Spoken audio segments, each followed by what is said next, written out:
Asalaamaaleykum sëñ bi ñu ngi lay nuyu di la ziar dafa am ay conseillers municipaux yu def benn accusation concernant aide bi maire Dakar Plateau jox actuellement population bi dañoo dugg récupérer ay pièces d'identité yoo xam ne seen ay militants dong la ñu récupérer seen carte d'identité pour jox leen ko léegi yow lan moo ci sa xalaat. maaleykum salaam d'abord maa ngi leen di fay di rafetlu seen déplacement bi ci week-end ngeen déplacé wu ñëw déjà fekk suñu kër loolu moom dama koy rafetlu d'abord et puis di demander nit ñi aussi directement seen avis par rapport à yenn questions yi vraiment ça c'est important man keroog suivre naa donc li nga xam ni moo xewoon keroog muy conférence de presse bi nga xam ni suñuy yenn ci conseillers municipaux yi def nañ ko ci à travers Facebook d'abord mais moo ko suivre aussi sama première réaction c'était que vraiment j'étais surpris parce que conseil municipal waa plateau yëpp mënuñu fa nekk mais comme que waa plateau yëpp mënuñu fa nekk dañoo am ay conseillers yoo xam ne ñoom la ñu désigner ñu nekk ay conseillers Dakar Plateau donc normalement donc conseil municipal bi ci boppam moo waroon a nekk un lieu où le débat démocratique devait se poser c'est-à-dire donc lii xew keroog day wane ni donc am na ay insuffisance wala am na ay rëq-rëq ci loo xam ne ñun population bi war nañ ko mën a constater parce que débat d'orientation yi pour nag nit ñi doxalee dëkk bi ak yenn question yi rëy yi nga xam ne noo ci la doxalinu dëkk bi war a aju ñun en tant que administré dañu jàpp ni ci biir conseil municipal bi la amee bi ñuy defee lii aussi da ngay sentir ne y a une rupture donc quelque part entre le maire et ses conseillers waaw donc le maire il exécute généralement les délibérations du conseil municipal donc bu fekkee maire bi mi ngi exécuté yeneen conseils municipaux yi taxaw ne ñoom affaire bi jaarul seen bët gisuñu ko ça veut dire que ñun est-ce que ñun réellement donc suñuy préoccupation ñi ngi koy jël correctement au niveau de la mairie du plateau c'est un problème qui se pose d'autant plus que ñi nga xam ne ñoom laa gis keroog ci plateau bi am na ci ñoo xam ku mel ni Pape Diouf def na presque ay plus de 20 ans de conseiller municipal Baba Touré def na pratiquement plus de 12 ans si je me trompe pas Yandé mi ngi ci deuxième expérience am am na ñeneen vraiment ni ma gisee ñoom dama ne way ñoom xam nañu ni mairie di doxee quelque part donc am na foo xam ne daal y a une rupture sur le ci chaîne de commandement bi nga xam ne par exemple moom moo am ci biir maire bi loolu nag mais en tant que man nag ci population réellement affaire li ñuy joxe ak lu ñu joxewul man xaw ma ci dara parce que amul fenn foo xam ne woon nañu fa pour waxtaanee loolu mais mënuma aussi attester ci ni par exemple ñi ngi jël ay pièces d'identité wala jëluñu ko parce que en fait en tout cas gisuma ko waaw gisuma lu mel noonu donc mais lii nii daal je pense que ça se gère au niveau de la mairie je pense que s'il y a bu fekkee am na ay dysfonctionnement réel ci biir mairie bi mais population bi man fi ma nekk nii en tout cas te mine de rien j'ai fait plus de 10 ans de conseil municipal 7 ans de conseil régional am na lu ma xam ci fonctionnement suñu collectivité territoriale mais daal mënuma attester gisuma foo xam ni daal ñëwagum nañu aborder ñu soit c'est un choix délibéré peut-être parce que ñun moi je suis le responsable du Parti démocratique sénégalais de Dakar Plateau au niveau donc mais sentiruma daal foo xam ne te suñu conseil yi nekk foofu aussi ils sont très actifs muy Makhtar Samb muy Yandé en tout cas amaguma benn feedback pour wane ni mairie bi lii la décider sur tel problème waaw comme que ñoom na ñooy toog di ko yuuxu mënuñu def lu dul déglu leen ci loolu daal waaw bu fekkee lu ñu war a corriger la moom vraiment tolluñu foo xam ni vraiment dañu war a doxale yenn manières yi il serait plus élégant politiquement ci li ma jàpp li Macky Sall def au niveau du palais recevoir les différents chefs de l'opposition ñu waxtaan xam nga sukk du la tey dem ak say ëpp loolu la war a fa wax ñu wax la ñoom seen xalaat nga wax la li nga bëgg a def loolu moom mais au niveau de la Dakar Plateau loolu moom amu fi c'est-à-dire vraiment il y a une gestion solitaire du maire quand même man je n'ai jamais été approché par le maire qui n'importe quel problème bu mënti doon moom il décide tout seul xëy na peut-être avec son conseil municipal te conseil municipal bi nee nañ dégguñu gisuñu kon ça veut dire que donc y a problème quelque part mais bu ñu woowoon en tant que population ñu dañ ci wax suñu xalaat rek moom mooy décider parce que problème bi bu waa PDS amee Covid 19 wala waa APR wala waa Khalifa Sall yi wala par exemple je ne sais pas bokk gis-gis mais du fi bàyyi waa PS ya le microbe là amul parti politique il n'a pas de passeport il n'a pas de quartier il n'a pas de couleur lii moom amul nationalité amul xeet microbe bi kenn xamul fu mu nekk donc bu ñu ko bëggee xeex un ennemi invisible il faut que vraiment les gens se scindent les reins xam nga jéem a déggu waaw parce que jàpp naa ne ku nekk am na loo mën bu dul dara ci gox bi nga dëkk wala ci ASC bi nga dëkk wala ci jàkka ji nga bokk wala ci église bi nga bokk wala par exemple ci mouvement de jeunes yi nga xam ne bokk nga ci waaw loolu daal jàpp naa ni y a dysfonctionnement quelque part te j'ai été vraiment bi ma gisee ñi nga xam ne ñoo leen ëpp doole fop muy ay Barthélémy Diaz ñoom commune Bara Gaye commune par exemple nu mu tudd le docteur Cheikh Dieng de Djiddah Thiaroye yooyu di def ay actions yoo xam ne vraiment ñun fii lépp fii la ñun ñëpp fii ñëw fii la toog. parce que gars yi ñu ne Dakar Plateau mooy xolu Ndakaaru. le matin ñëpp fii la ñuy jubal si. ku nekk horizon mu ne ngay jógee ñëw. te gisaguñu benn action boo xam ne buy wan ne que mairie bi taxaw na pour xeex feebar bi. non en réalité même daf ci deful dara loolu mooy il faut le dire ñun nous sommes des autochtones fii lañ dëkk man fii nga fii laa dëkk fii c'est un quartier traditionnel xam nga penc la ci pencu Lebu yi te ni muy doon penc yëpp booy xool li fi nekk ci ñi fi dëkk ci étranger nga seet ko ci bambara yi seet ko ci Pël Fuuta yi nga seet ko ci Awsa yi mais daf fi bëri sans compter aussi les communautés yi nga xam ne dañuy jógee par l'exode ñëw au plateau la communauté des Baol par exemple wala nga seet séeréer yi fi nekk et tout cela te pourtant dafa am benn mouvement de foule benn melting pot boo xam ni dafa am doole biir plateau xam nga ñun defuñu plus de 35 000 habitants mais en temps réel le plateau reçoit pratiquement plus de 2 millions de personnes par jour c'est-à-dire mouvement boobu di am noonu mais am na fu ñu leen war a mën a dékkandoo am na fu ñu war a mën a échanger et si comme nga am na fu ñu mënee fagaru de telle sorte que xëy na peut-être Sénégal sax mën nañu ko dimbali ci lu bari informe yi nga secteur yu mel ni Sandaga par exemple wala marché Kermel surtout Sandaga maanaam c'est des secteurs où là où se forme l'opinion c'est-à-dire yi nga boo bëggee benn affaire tas biir Sénégal demal Sandaga xam nga fii amul Dakar Plateau amul écurie amul fu ñuy bëree amul stade boo xam ne wala fii football mais bu mbër mu gagné sax boo yeewoo suba tey li ngay njëkk a def ñëw Sandaga c'est-à-dire Sandaga lépp la est-ce que naan donc peut-être seen xool lañ li fay ñëw ci nit wala li fay transiter ci nit donc Dakar Plateau warul daw ndaare mais vraiment waruñu toog ba ñeneen ñi dañuy jiitu ci loolu quelque part moom c'est d'autant plus que notre maire est un ministre qui siège au conseil des ministres décision yi Macky Sall di jël yëpp wala yi ñu échangé yëpp moom da ko donc loolu force la waroon nekk pour ñun c'est un plus mais waruñu toog ba léegi amul benn action quelque part vraiment c'est pas ça du tout te nag dinañ ci tiit parce que li fi may tiitee rek mooy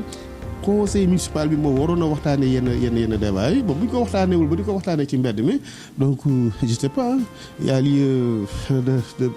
vraiment que population bi jëm a seet naka la ñuy taxawee. on l'accuse d'être solitaire du moins te loolu yaakaar naa du rôle maire waru ko def yow ban jàngat nga ci am. En fait loolu aussi dafa doon loo xam ne am naa dinaa ci jàngat na parce que man j'étais conseiller municipal en réalité j'étais très proche de Mohamed Fadel Gaye mais ñun bi ñuy gérer la mairie de Plateau lenn am na te Pape Diouf mën na ko wax mais le responsable du parti socialiste en l'occurrence notre doyen Taras yal na ko yàlla yërëm te xale ko àjjana mais dañ ko joxoon bureau jox ko chauffeur jox ak oto waxatuñu daal dem nañ ba nommé ko sax officier d'état civil muy gérer les mairies là lépp lu ñu doon décider ci biir mairie bi en tant que libéraux le doyen la Taras dañ ci doon participer dañ ko élevé woon à un rang où vraiment c'était le chef de l'opposition mais il interférait il donnait son opinion sur tout ce qui se fait au niveau de la mairie mais fii Alioune Gueye je ne pense pas que moom dina def loolu gisuma ko de ñoom rupture boobu ñu amoon cette gentleman agreement boobu ñu amoon dans la gestion des affaires publiques loolu gisuma ko fii nii donc ñun daal ñuy décider seen bopp mais ñun aussi on les regarde faire donc dañ jàpp ni ku falu yow yaay gérer mais ñun en tant que libéraux man boog personnellement ñun xamuñu loolu Ablaye Wade jàngaluñu loolu gis nga Ablaye bi mu gérer pouvoir bi fi mu tegoon opposition fi mu tegoon société civile bi fi mu tegoon léegi nu mu tëddi ñun loolu lañ xam mais ñun xamuñu loolu en toute sincérité ils gèrent ñoom ñoo gay ñoom ñooy gérer te nag lii loo waxtaanee lu nekk rek ci penc mi y a moins de chance que nga def ci yenn erreur yu mag maanaam waxtaan ak wat gaal ak yëgoo vraiment lu ñu waxtaanee rek comme que ñu bokk penc bi rek xam nga day tax maire ba gën a am doole day gën a am doole parce que moom la fi yàlla teg et puis nous le respectons comme tel mu woote c'est bon mu ñàkk a woote c'est bon bu yëkkatee yenn problème yoo xam ni daf ñu ci laaj suñu xalaat dañ koy wax suñu xalaat n'est-ce pas bien que am nañ ay conseillers municipaux par exemple yu siège au niveau du conseil municipal mais quand même ni suñu territoire yi xate boo xoolee plateau même boo xasee ba falu maire sax kenn dootu la yenn critiquer yi parce que nit ñi dañoo am benn genre relation civilisée entre partis politiques boo xam ni noonu la ñuy doxalee quoi mais nag dañ lay souhaiter à ce que nga réussir ci mission yi ngay def mais suñuy xalaat boo ko soxlawulee aussi mais c'est ça ñu toog seetaan mais au moins nañu sauver conseil municipal bi delloowaat ko son rôle primordial c'est-à-dire les conseils municipaux sont des conseils municipaux de Dakar Plateau yenn orientation yi war a am sur la gestion des politiques publiques ñoom ñoo ko war a waxtaanee buñ ci waxtaanee ba déggoo ci délibéré le bureau municipal et à travers le maire mën ko exécuter mais rupture de banc boobu bu amee ba ñuy génn di wax ci biti vraiment c'est parce que ñoom li leen nakari mooy dañoo ñoom seen biir bopp lañ toog yeneen conseil municipal kenn woowu leen ñoom rek ñoo waxtaan seen biir ñëpp ñi des le lendemain lañu yëg ne que maire bi ak ay conseil municipal yoo xam ne ñoom la bokkal parti waxtaan nag ñoom. waaw mais man conseil municipal yi def vidéo bi man je les connais personnellement c'est-à-dire doonuñu ñuy waxantu c'est-à-dire ñoom en dehors de la mairie c'est des responsables de mouvements politiques c'est des responsables d'ASC c'est des responsables au niveau de certaines structures sociales non conseil municipal yi wax foofu laa tiite man. moo tax ma di la wax ku nekk ñaata temps nga war a def ci conseil bi ci biir maire bi am nañ expérience bi ñoom bu nu yooxoo rek cela veut dire que quelque part ça non y a problème te problème bi nag fi mu jógee nag moo baaxul Covid 19 bi moom non non du affaire caaxaan di xeex ak un ennemi boo xam ni xamoo dafa gàtt xamoo dafa xees xamoo dafa ñuul xamoo nu muy doxee xamoo day naaw xamoo day raam et si waa donc te léegi ñu ne épicentre bi à Dakar la mais Dakar Plateau mooy xolu Dakar à Dakar Plateau ñu mën a toog di dund dans l'ignorance totale ak wala dans l'inactivité vraiment constatée c'est inadmissible donc moo tax ñoom yooxu bi nu yooxu man quelque part ça m'a émeuté ça m'a fait surpris dama ci yem sax daal gis Facebook rek mu ne waaw kii ñoo xam ne da nga leen a xam ma ne non lii y a problème vraiment le maire doit changer de fusil d'épaule na waxtaan ak na woo gars yi waxtaan ak ñoom di seet nañu doxale waaw yëfi ñëpp la bu feebar bi tasee biir plateau kenn dootul xàmmee maire kenn dootul xàmmee conseiller kenn dootul xàmmee chef de quartier kenn dootul xàmmee imam bu fi demee lëmbalee fii nii kenn dootul xàmmee kenn.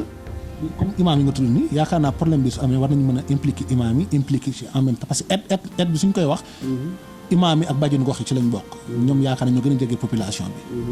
waaw parce que le problème c'est que man même pour éviter le circuit politique pour di distribuer yenn aides yi le maire.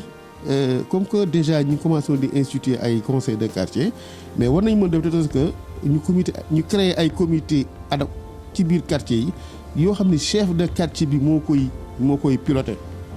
xam nga ci biir chef de quartier bi nga boole ci les imams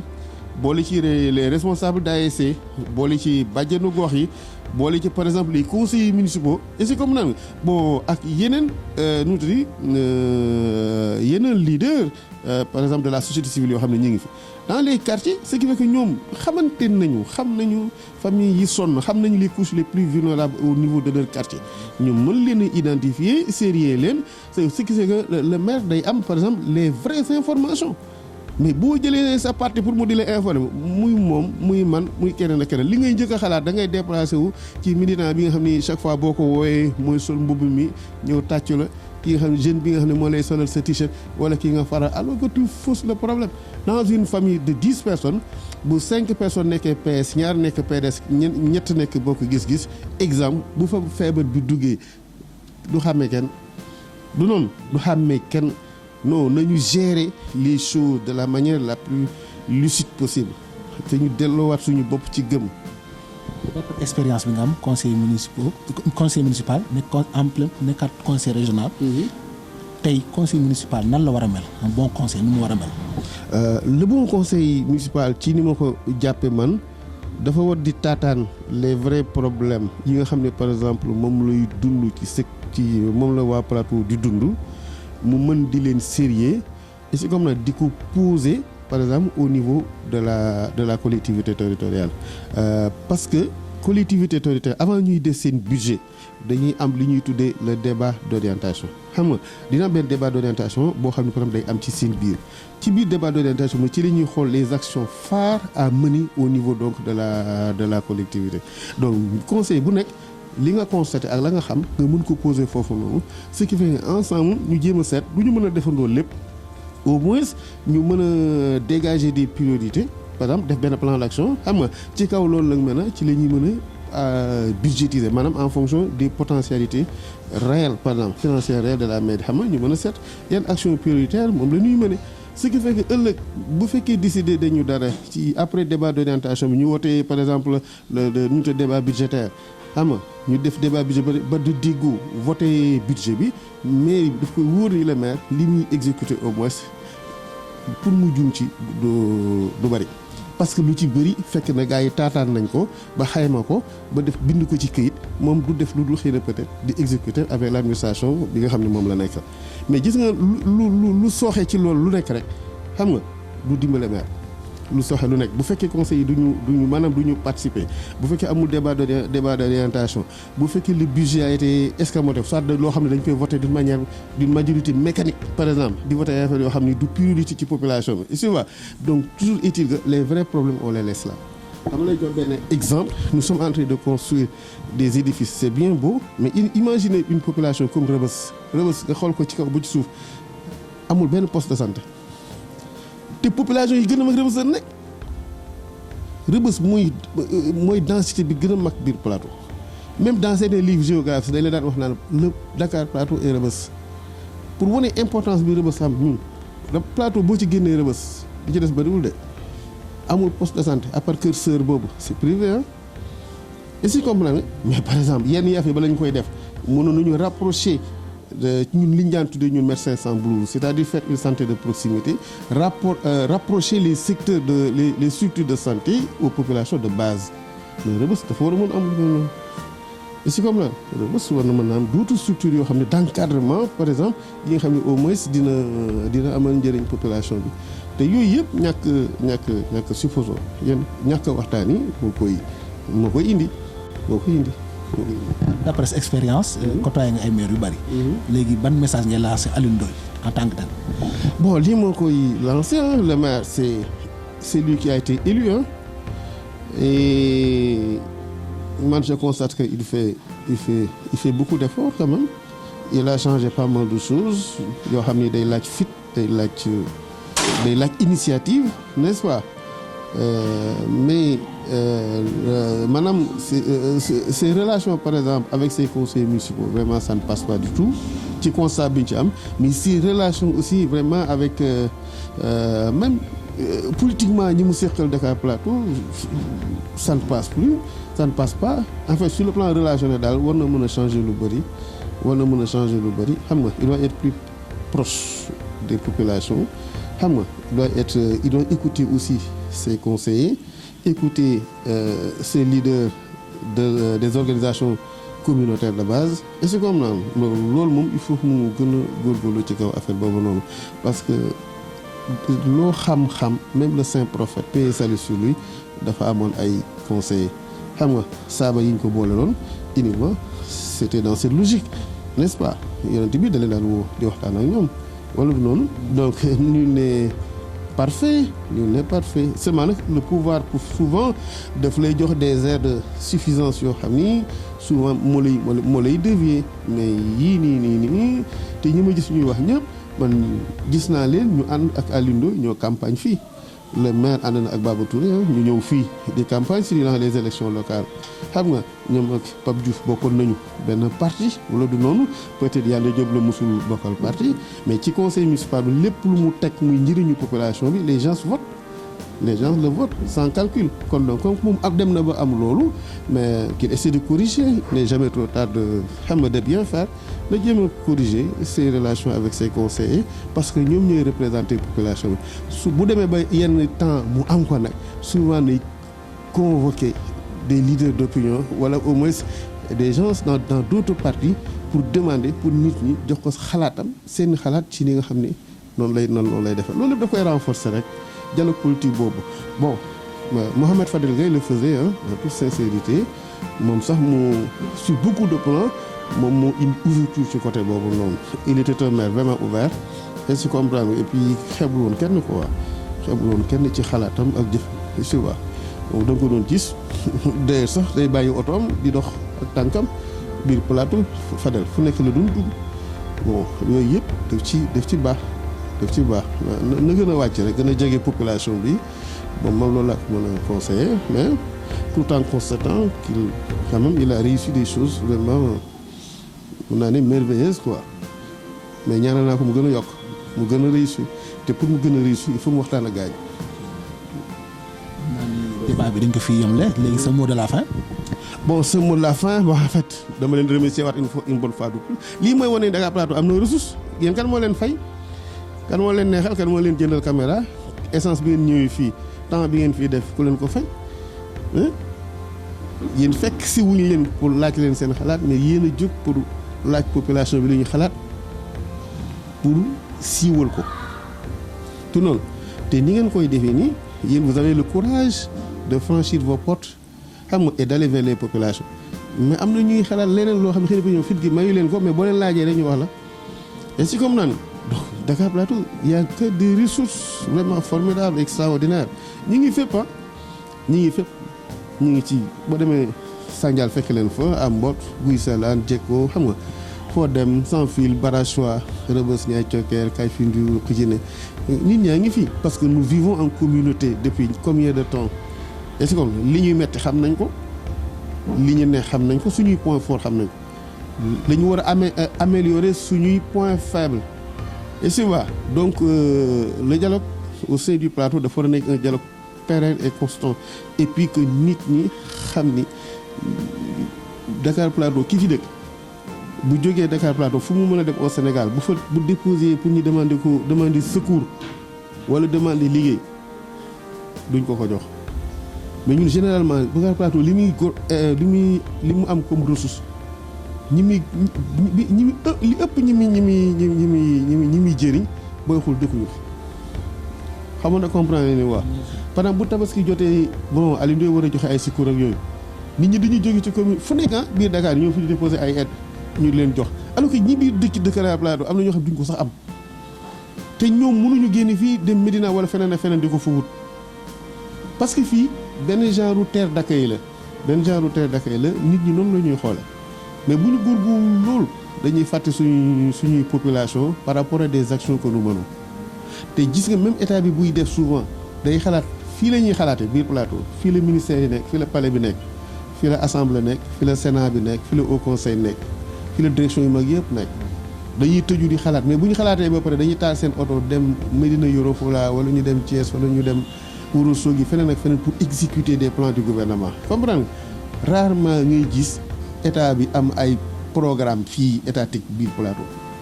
bàyyi leen ci xel leen daal dinañ ko def ñoom fi ñu dëkkee nekk fa mooy xool palais bi assemblée sénat li wër seen gox boobu place de l'Indépendance xam nga kii nu mu tudd ay place de la gare ainsi de suite dinañ ko bale éclairer ko ba mu rafet mais ñun fi ñu dëkkee ñun waa plateau kay findiw